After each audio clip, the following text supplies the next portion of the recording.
नमस्कार बच्चों। आज हम कक्षा 9वीं के गणित के 10वें अध्याय वृत्त के बारे में पढ़ेंगे। वृत्त के बारे में पढ़ने से पहले हम उससे जुड़ी हुई कुछ मूलभूत जानकारियां जो हैं उनको दोहरा लेते हैं जो हमने पिछली कक्षाओं में पढ़ी थी। बच्चों, वृत्त एक ऐसी आकृति होती है जिसका प्रत्येक बिंदु किसी एक निश्चित बिंदु से समान दूरी पर होता है। आइए देखते हैं कैसे। हमने इस पर एक बिंदु लिया है C, तो O से C की जो दूरी है, और यदि एक बिंदु और ले लें D से जो O की दूरी है, या ये कहें A से जो O की दूरी है, या कोई भी बिंदु अगर हमने इस वृत्त के ऊपर लिया है, उस बिंदु की इस बिंदु से दूरी समान रहेगी। यह वृत्त की परिभाषा है कि वृत्त के ऊपर जितने भी बिंदु हैं सभी की एक निश्चित बिंदु इस बिंदु से दूरी समान रहेगी। इस बिंदु को हम केंद्र बिंदु कहते हैं। केंद्र बिंदु वह बिंदु होता है जहां से वृत्त के सभी बिंदुओं की दूरी समान होती है। और इसको समझने के लिए हम इस तरह से भी जिस तरह से हम प्रकार की सहायता से वृत्त को बनाते हैं, तो जिस बिंदु पर हम प्रकार का नुकीला भाग, जो स्टील वाला भाग होता है, नुकीला भाग, उसको रखते हैं और उसके चारों तरफ हम पेंसिल को घुमा के वृत्त बनाते हैं, तो जो नुकीला भाग जहां रखा जाता है उस बिंदु को हम केंद्र कहते हैं। इसके बाद इसमें हम इस केंद्र बिंदु से इस बिंदु तक की दूरी को क्या कहते हैं। आइए बच्चों, एक एक करके इसके महत्वपूर्ण बिंदुओं पर चर्चा करते हैं। सबसे पहले वृत्त एक ऐसी आकृति होती है जिसके सभी बिंदु किसी एक निश्चित बिंदु से समान दूरी पर होते हैं। जैसे हमने ये ले लिया, एक बिंदु ले लिया C से जो O की दूरी है वही D की O से दूरी होगी, वही E की दूरी O से होगी, वही A की दूरी O से होगी, और वही दूरी B की O से होगी। तो इसके ऊपर जितने भी बिंदु हम लेंगे सभी की इस निश्चित बिंदु O से दूरी समान होगी। ऐसी आकृति को हम वृत्त कहते हैं, और इस निश्चित बिंदु को हम सेंटर कहते हैं, केंद्र। केंद्र की परिभाषा क्या होगी? वह बिंदु जिससे वृत्त के सभी बिंदुओं की दूरी समान हो, केंद्र कहलाता है। इसके बाद वृत्त पर स्थित किसी भी एक बिंदु की केंद्र से दूरी को हम त्रिज्या कहते हैं। ये केंद्र है और ये वृत्त, इससे इसकी दूरी, O से C की दूरी, O से B की दूरी, O से A की दूरी को हम त्रिज्या कहते हैं, और इसे आमतौर पर R से दिखाया जाता है। ये भी R है, ये भी R है, ये भी R है, और ये भी। त्रिज्या को यानी कि यहां पर है OA, OB, OC, और इन सबको किससे दिखाया गया है? R से दर्शाया गया है। केंद्र बिंदु जिसे हम O से डिनोट कर रहे हैं, O से दर्शा रहे हैं। वृत्त को किस प्रकार दर्शाया जाता है? एक कैपिटल C लिखा जाता है, उसके बाद ब्रैकेट में केंद्र बिंदु और त्रिज्या की लंबाई। इस प्रकार हम वृत्त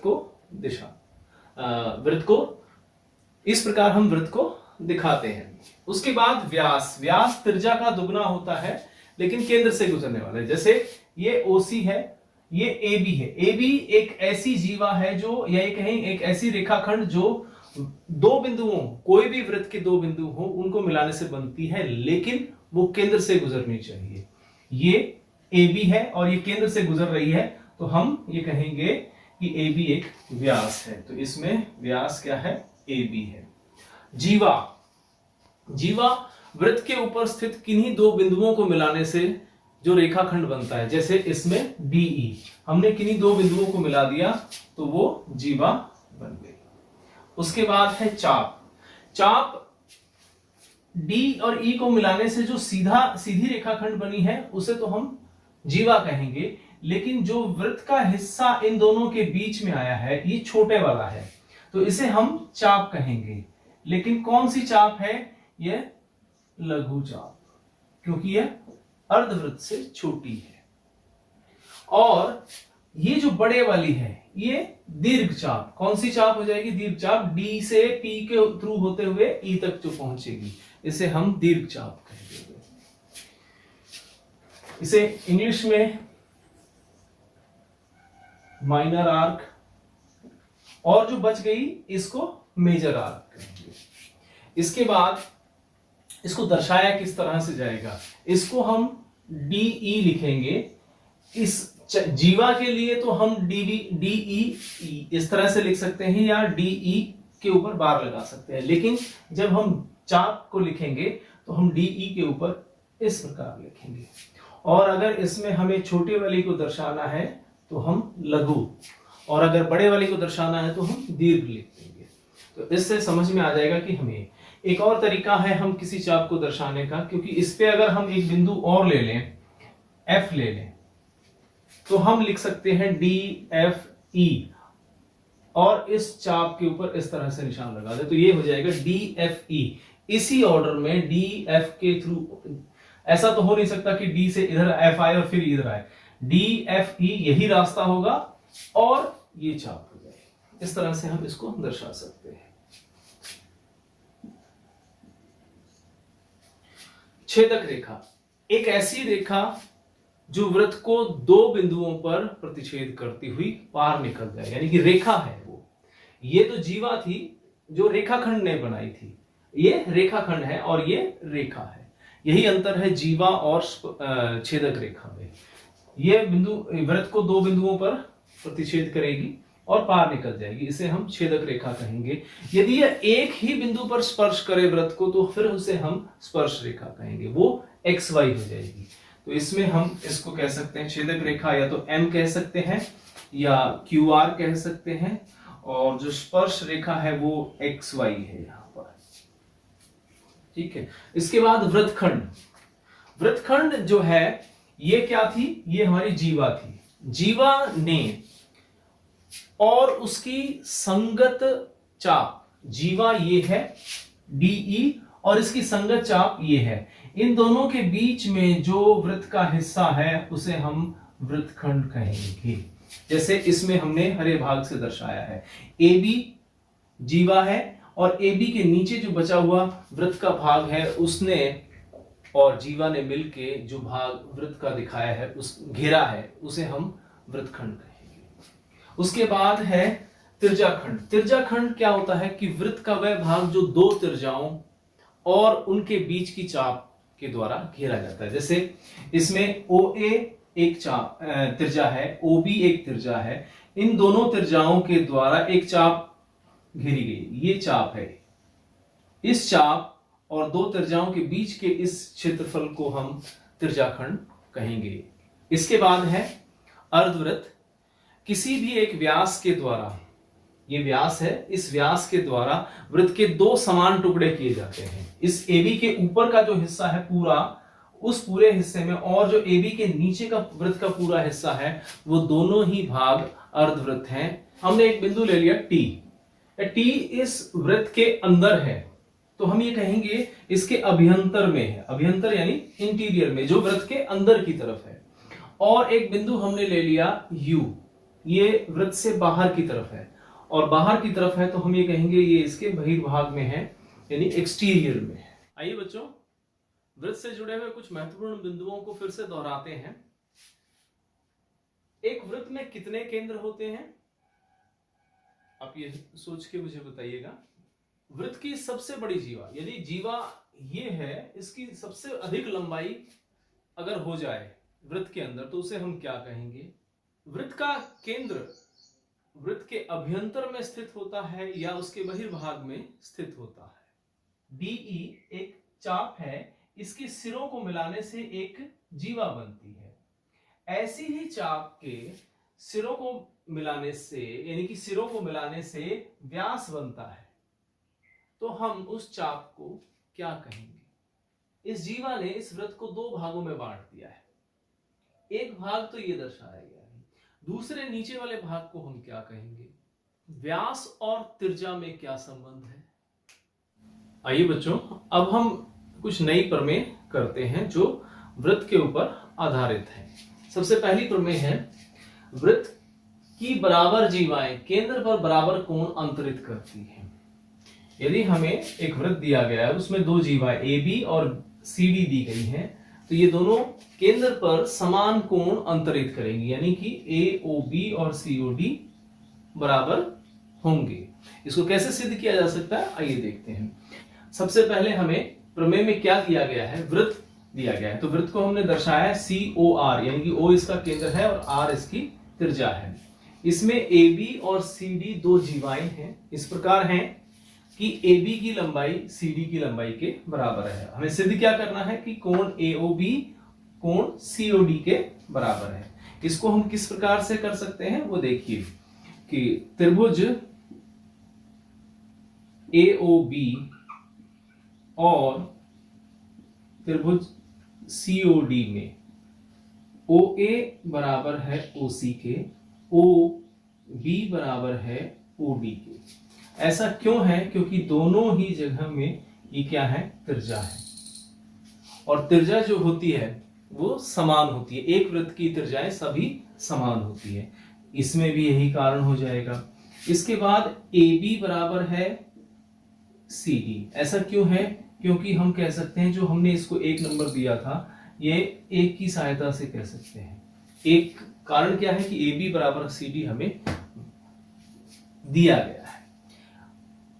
3 भुजाएं इसकी, एक इसके बराबर, दूसरी इसके बराबर, तीसरी इसके बराबर, तो हम ये कह सकते हैं कि त्रिभुज AOB सर्वांग सम है त्रिभुज COD के। अब COD किस प्रकार से लेंगे कि जो AB भुजा है वो CD के सामने है, तो जहां पर इसमें O आ रहा है वहां पर इसमें भी O आएगा, तो यहां पर बीच में हम O लिख देंगे।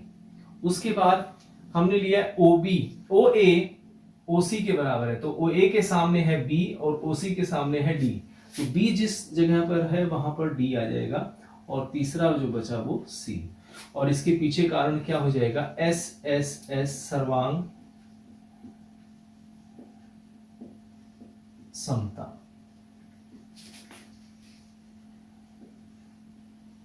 नियम। जब ये दोनों त्रिभुज सर्वांग सम हो गए तो इनके बचे हुए शेष भाग भी बराबर हो जाएंगे, और शेष भाग में से हमें लेना है ये वाला कोण जो कि AB के बराबर है और AB CD के बराबर है, तो CD के सम्मुख कोण भी बराबर हो, यानी कि कोण AOB बराबर है कोण COD। ये दोनों कोण बराबर हो गए। इससे सिद्ध होता है यदि एक वृत्त में दो जीवाएं समान लंबाई की हैं तो उनके सम्मुख कोण भी बराबर होंगे। आइए अगली प्रमेय करते हैं, जो पिछली प्रमेय के बिल्कुल विपरीत है। यानी यदि एक वृत्त की जीवाओं द्वारा केंद्र पर अंतरित कोण बराबर हो तो वे जीवाएं भी बराबर होती हैं। इस वृत्त में हमें दो जीवाएं दी गई हैं, AB और CD, इस तरह से दी गई हैं कि इन्होंने केंद्र पर समान कोण अंतरित किए, यानी कि कोण AOB और कोण COD बराबर है। हमें यह सिद्ध करना है कि AB CD के बराबर है। इसके लिए सबसे पहले हम क्या करते हैं? त्रिभुज लेते हैं। त्रिभुज AOB और त्रिभुज COD में OA बराबर है OC के। ऐसा क्यों है? क्योंकि ये दोनों वृत्त की त्रिज्या है। और उसके बाद कोण AOB बराबर है कोण COD के। ऐसा क्यों है? क्योंकि ऐसा हमें प्रमेय में दिया गया है।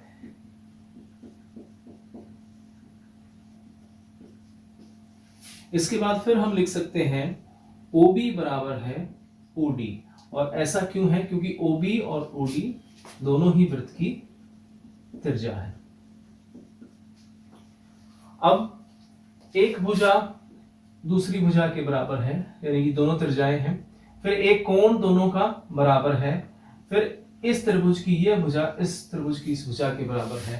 तो हम ये कह सकते हैं कि इस त्रिभुज की दो भुजाएं और उनका अंतर्गत कोण और दूसरे त्रिभुज की दो भुजाएं और उनका अंतर्गत कोण समान है, अर्थात दोनों त्रिभुज क्या हो जाएंगे? सर्वांग सम हो जाएंगे। त्रिभुज AOB सर्वांग सम है त्रिभुज COD के। कैसे COD होगा? क्योंकि जो OA है वो हमने OC के बराबर ली, तो इसके सम्मुख बिंदु है B, इसके सम्मुख बिंदु है D, तो जिस जगह पर B आएगा उस जगह पर D आ जाएगा। और यह कोण इसमें और यह कोण इसमें बराबर है, तो इनके शीर्ष बिंदु है दोनों में O, तो तो ये आ जाएगा O, तीसरा बिंदु बच गया C, अर्थात अब हो जाएगा, इसके पीछे कारण है कि SAS सर्वांग समता। अब दोनों त्रिभुज सर्वांग सम हो गए तो इनके बाकी बचे हुए शेष भाग भी समान होंगे। तो इसमें हमारे पास जो इस कोण के सम्मुख भुजा इसमें AB है और इस कोण के बराबर इसमें ये कोण है, इस कोण के सम्मुख भुजा CD है। तो AB बराबर है CD के और इसके पीछे कारण क्या हो जाएगा, CP CT, जिसे हम कहते हैं corresponding part of congruent triangles. सर्वांग सम त्रिभुजों के संगत भाग समान होते हैं, तो हम कह सकते हैं AB CT के बराबर होगा। किसी भी एक वृत्त में दो जीवाओं द्वारा केंद्र पर बनाए गए कोण यदि समान होंगे तो वे जीवाओं की लंबाई भी समान होगी, या दो सर्वांग सम वृत्तों में दो केंद्र पर बने हुए कोण समान है तो उनकी संगत जीवाएं भी समान होंगी। आइए बच्चों अगली प्रमेय करते हैं। प्रमेय है, एक वृत्त के केंद्र से जीवा पर डाला गया लंब जीवा को समद्विभाजित करता है। एक वृत्त है, वृत्त का केंद्र है O और AB एक जीवा है। इस जीवा पर केंद्र से डाला गया लंब यानी कि O से इस जीवा AB पर डाला गया लंब जिसे हम OM कह रहे हैं, यह इस जीवा को समद्विभाजित करेगा अर्थात AM बराबर है MB हो जाएगा। अब इसमें दो चीजें आई हैं। लंब का अर्थ होता है कि एक ऐसा रेखाखंड जो जिस बिंदु पर दूसरी रेखा को मिलता है वहां पर 90 डिग्री का कोण बनाता है, और समद्विभाजित करने का अर्थ है उसके दो समान भाग करना, यानी कि या ये सिद्ध कर दे M इसका मध्य बिंदु है, या ये सिद्ध कर दे AM और MB बराबर है। अब सिद्ध हमें करना है कि AM बराबर है MB। इसको सिद्ध करने के लिए हम इसमें एक रचना करते हैं। रचना क्या है, OA और OB को मिलाइए। जब हम इसको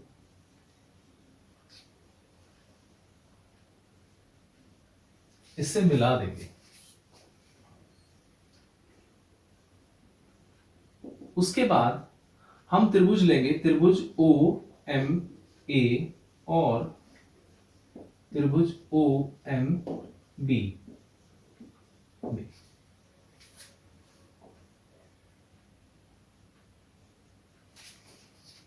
इसको हमने कोण संख्या दे दी 1 और इसको 2। कोण संख्या 1 बराबर है कोण संख्या 2 के, क्योंकि दोनों ही जो है वो 90 डिग्री के हैं। उसके बाद हम ये कह सकते हैं कि OA बराबर है OB। ऐसा क्यों है, क्योंकि दोनों ही एक वृत्त की त्रिज्या है। इसके बाद OM बराबर है OM। ऐसा क्यों है, क्योंकि यह भुजा दोनों त्रिभुजों में उभयनिष्ठ है। उभयनिष्ठ भुजा 90 डिग्री का कोण है दोनों में, और 90 डिग्री के सम्मुख जो भुजा है दोनों में वह भी समान है, OA बराबर OB है, और एक भुजा इस त्रिभुज में भी है वह इस त्रिभुज में भी है, उभयनिष्ठ भुजा है। तो हम ये कह सकते हैं कि ये दोनों त्रिभुज सर्वांग सम है। त्रिभुज OMA सर्वांग सम है त्रिभुज OMB के। ऐसा क्यों है, क्योंकि इसमें एक 90 डिग्री का कोण, राइट एंगल, विकर्ण, हाइपोटेन्यूज और एक भुजा साइड, यानी कि RHS सर्वांग समता नियम। जब दोनों त्रिभुज सर्वांग सम हो गए तो त्रिभुजों के बचे हुए शेष भाग भी समान होंगे, अर्थात हम ये कह सकते हैं कि AM बराबर MB हो जाएगा। AM बराबर है MB और इसके पीछे कारण हो जाएगा CP CT, corresponding parts of congruent triangle. सर्वांग त्रिभुजों के संगत भाग समान होते हैं। इसलिए जब भी किसी वृत्त में केंद्र से जीवा पर लंब डाला जाएगा, वह जीवा को दो समान भागों में बांट देगा। आइए बच्चों, अगली प्रमेय करते हैं। प्रमेय है, एक वृत्त के केंद्र से एक जीवा के मध्य बिंदु को मिलाने वाली रेखा जीवा पर लंब होती है। यह हमारा एक वृत्त है। वृत्त में एक जीवा है, ओ इसका केंद्र है। केंद्र से जीवा का मध्य बिंदु जो कि M है, इन दोनों को यदि हम इसमें मिला दें तो OM AB पर लंब हो गए, अर्थात दोनों तरफ 90 डिग्री के कोण बनेंगे। यह हमें सिद्ध करना है।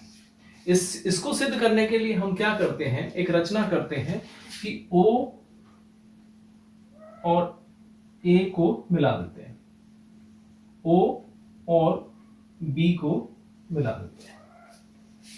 इसके बाद त्रिभुज OMA और त्रिभुज OMB में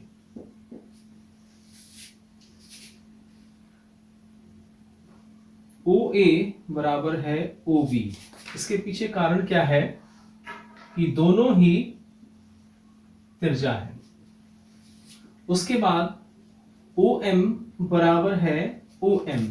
ऐसा क्यों है, इसके पीछे कारण है उभयनिष्ठ भुजा।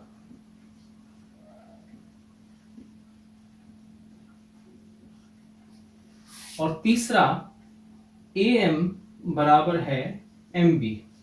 ऐसा क्यों है, क्योंकि M AB का मध्य बिंदु है।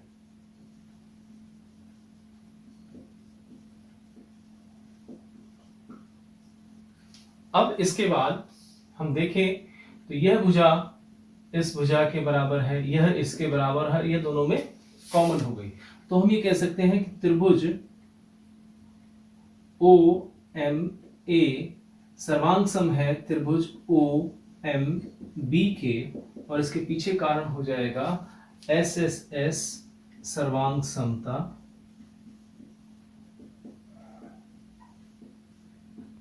नियम। जब दोनों त्रिभुज सर्वांगसम हो जाएंगे तो उनके बाकी बचे हुए शेष भाग भी समान हो जाएंगे। तो इसमें हम ये कह रहे हैं कि कोण 1 और कोण 2, 1 और 2 समान हो जाएंगे। कोण 1 बराबर है कोण 2 के। और ऐसा क्यों है, क्योंकि ये CP/CT से है। लेकिन हमें यह भी पता है कि कोण 1 जमा कोण 2 बराबर है 180 डिग्री के। और इसके लिए कारण क्या हो जाएगा, इसके लिए कारण होगा रैखिक युग्म। रैखिक युग्म के अनुसार एक रेखा के एक तरफ के बने हुए कोणों का योग 180 डिग्री होता है। तो ये 180 डिग्री हो गया। अब 1 2 के बराबर है, तो हम इसमें लिख सकते हैं 2 जमा 2 कोण बराबर है 180 डिग्री। और हम लिख देंगे 2 कोण का दुगना बराबर है 180 डिग्री।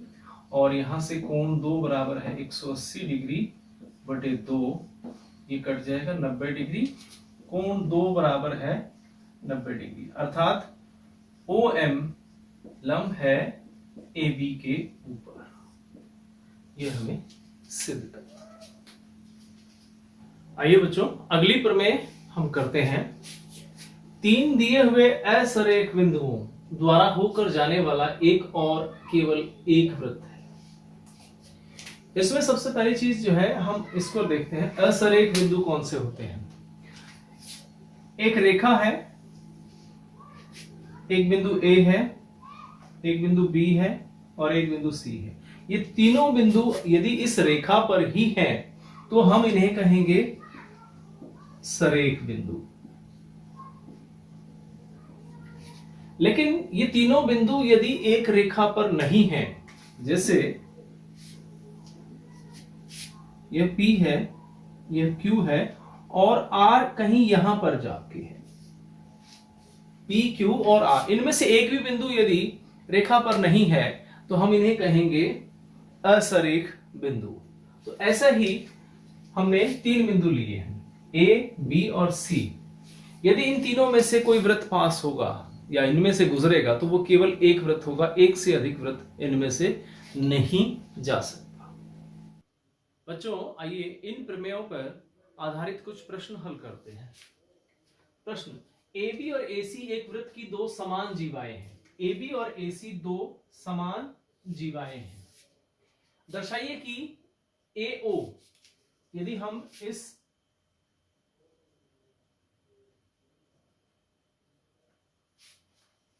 यह AO कोण BAC को समद्विभाजित करती है। ये जो BAC ये वाला कोण था, इस पूरे कोण के दो समान भाग, समद्विभाजित करना मतलब एक कोण को दो समान भागों में बांटना। इसके लिए हम इसमें एक रचना करेंगे। केंद्र O को हम B और C से मिला देते हैं।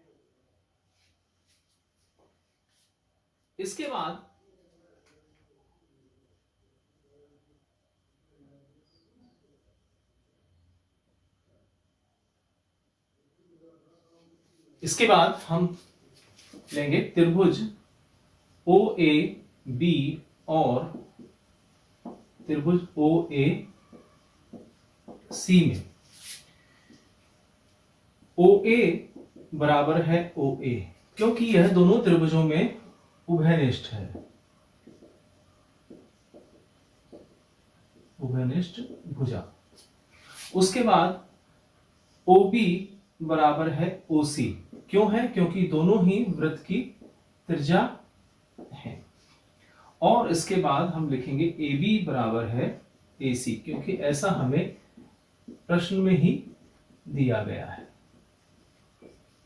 और एक भुजा, दो और तीन, तीनों भुजाएं एक त्रिभुज की दूसरे त्रिभुज की तीनों भुजाओं के बराबर हो तो हम ये कह सकते हैं कि त्रिभुज OAB सर्वांग सम है त्रिभुज OAC के। लेकिन किस तरह से हम इसके संगत बिंदु निकालेंगे? जैसे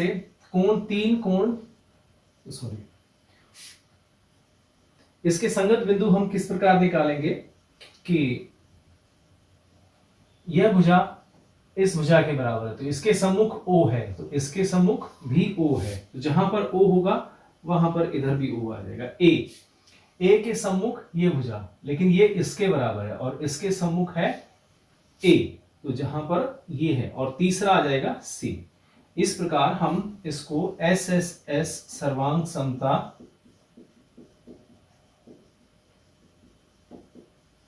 नियम से ये कह सकते हैं कि दोनों त्रिभुज सर्वांग सम है।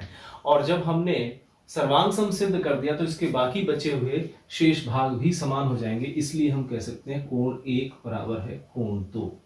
जब कोण 1 और इसके पीछे कारण होगा CPCT, 1 2 के बराबर हो गया, अर्थात AO कोण BAC को समद्विभाजित